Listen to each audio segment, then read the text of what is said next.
नवी मुंबई धावपट्टीची मोजणी. बांधकामाधीन असलेल्या नवी मुंबई विमानतळाच्या धावपट्टीच्या मोजणीचे काम सुरू आहे. तसेच ILS प्रणालीची तपासणीही सुरू आहे. यानुसार धावपट्टीच्या चाचणीसाठी सप्टेंबर महिन्यात पहिले विमान धावपट्टीवर उतरविण्याचे नियोजन करण्यात आले आहे. नवी मुंबई विमानतळाची उभारणी सिडको अंतर्गत अदानी विमानतळ होल्डिंग कंपनी करीत आहे.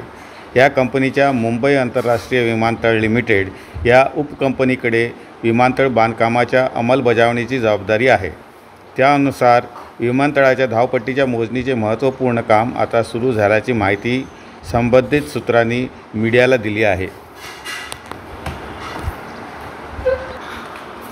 काम सुरू असलेल्या नवी मुंबई विमानतळावरील धावपट्टीचे नेमकी लांबी व रुंदी मोजण्याचे काम सध्या सुरू झाले आहे. रनवे कॅलिब्रेशन या नावाने संबोधल्या जाणाऱ्या कामासाठी विशेष प्रकारच्या साधनसामग्रीचा उपयोग केला जातो. याद्वारे किती वजनाचे विमान किती वेगाने विमानतळावर उतरू शकते, विमान खाली उतरताना त्याच्या चाकांचा स्पर्श सर्वात आधी नेमक्या कुठल्या भागात व्हायला हवा, चाके धावपट्टीवर आदळल्यानंतर त्याचा प्रभाव कसा असेल, त्यासाठी धावपट्टीची जाडी किती आहे आदीचा अभ्यास या रनवे कॅलिब्रेशन अंतर्गत केला जात आहे.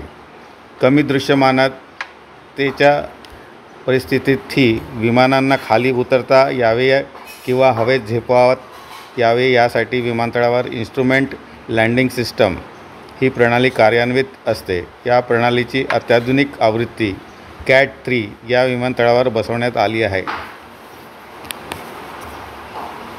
धन्यवाद. व्हिडिओला लाईक आणि शेअर अवश्य करा.